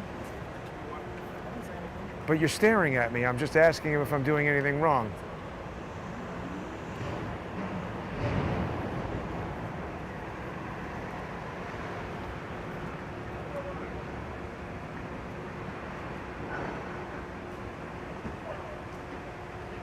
You're still staring at me. You don't know if you're staring at me? Am I doing something wrong? I'm asking you if I am. You're staring at me in a way that seems odd. And when I look at you, you're making weird faces. It's strange behavior. And you're a cop. You're not answering my questions.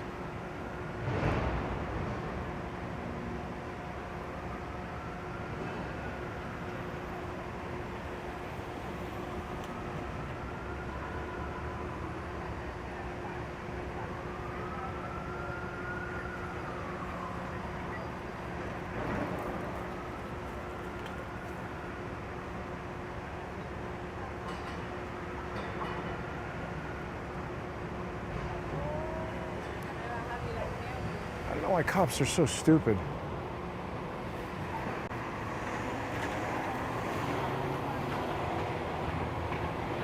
They're just really ridiculously stupid.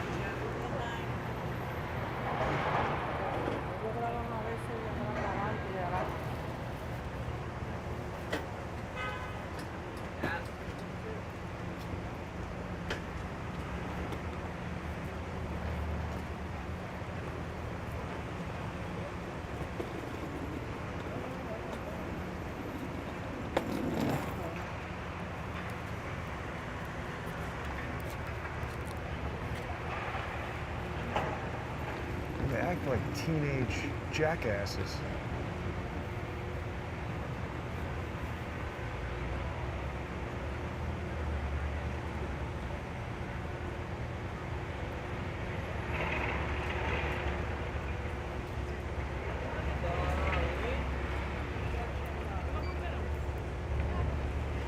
This is really more of a live stakeout than a live stream.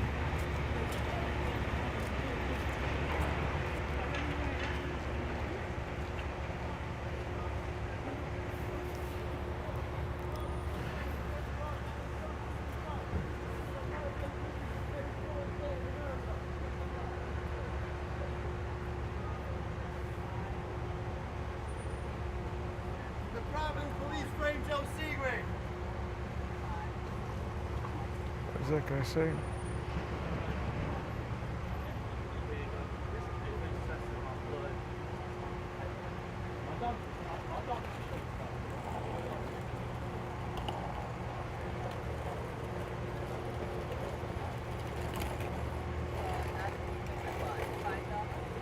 Cohen continuing to testify about perhaps the most important document in the case, his bank statement and his and Weissenberg's hand. It's Cohen's bank statement.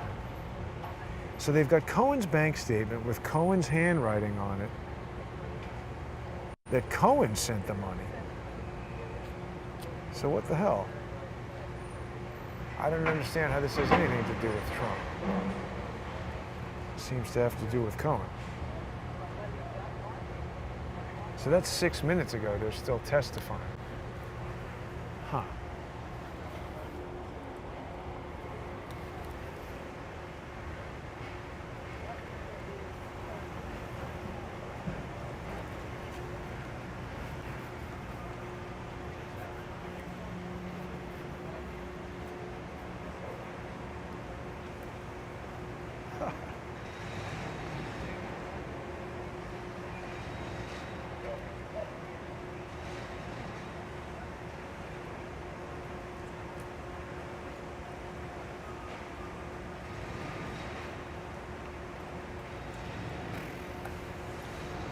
Yeah, I don't know.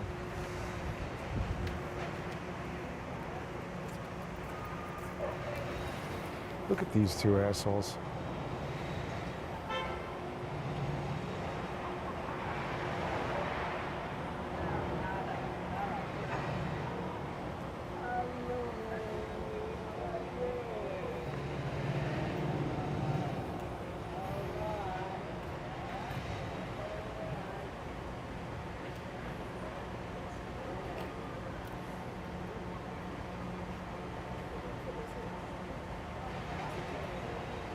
Here's Herbie the love bug.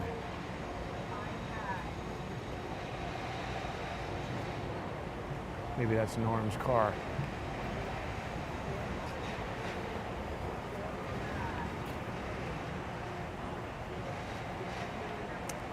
I'm getting pretty bored of standing here, and I'm sure it's boring to watch. And we're approaching 2 hours on this live stream. This is not going to work as far as talking to Norm goes.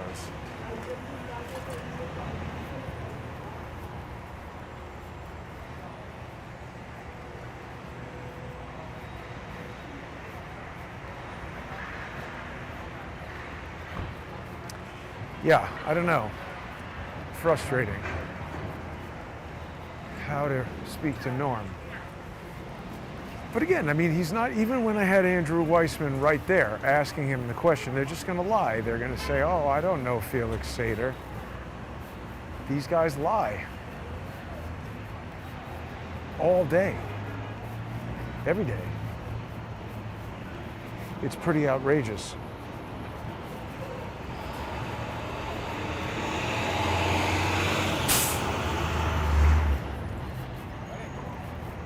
Anyway,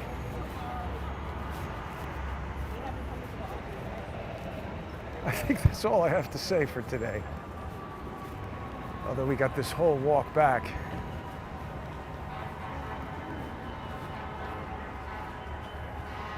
Maybe we should just take the train. Oh, that's got to be Trump leaving, no?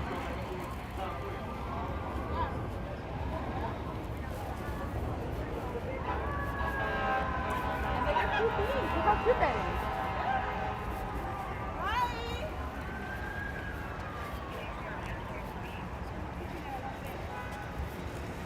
Look at all this.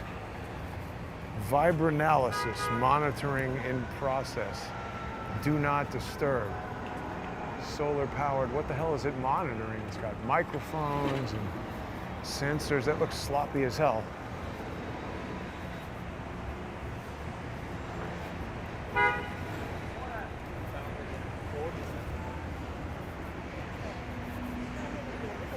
Stinking up the whole block with the cigar.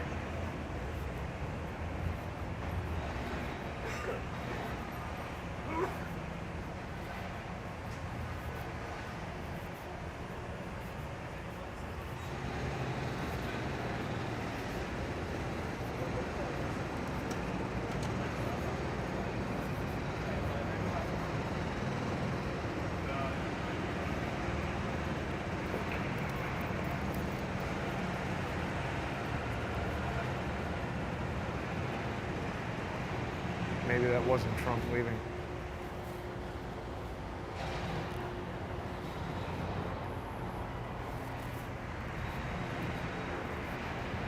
All right.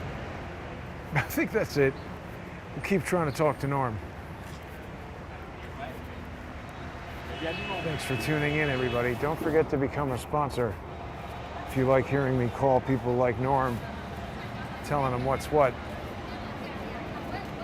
visit odyssey.com/@crowdsourcethetruth, crowdsourcethetruth.substack.com and subscribestar.com and patreon.com/crowdsourcethetruth.